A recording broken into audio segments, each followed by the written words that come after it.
अस्सलाम वालेकुम प्यारे बच्चों, कैसे हैं आप सब। उम्मीद है आप सब खैरियत से होंगे। तो जी प्यारे बच्चों, आज हम जीम के खानदान का दूसरा हर्फ जे पढ़ने जा रहे हैं।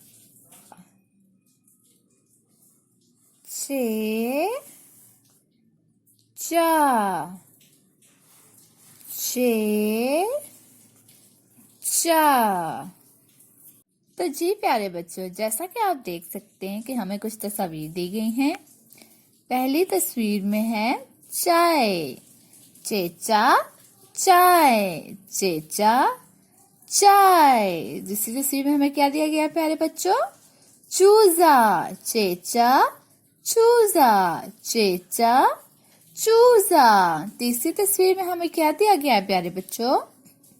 चिड़िया, चेचा चिड़िया, चेचा चिड़िया। और चौथी तस्वीर में हमें क्या दिया गया है प्यारे बच्चों? चीता, चेचा चीता, चेचा चीता।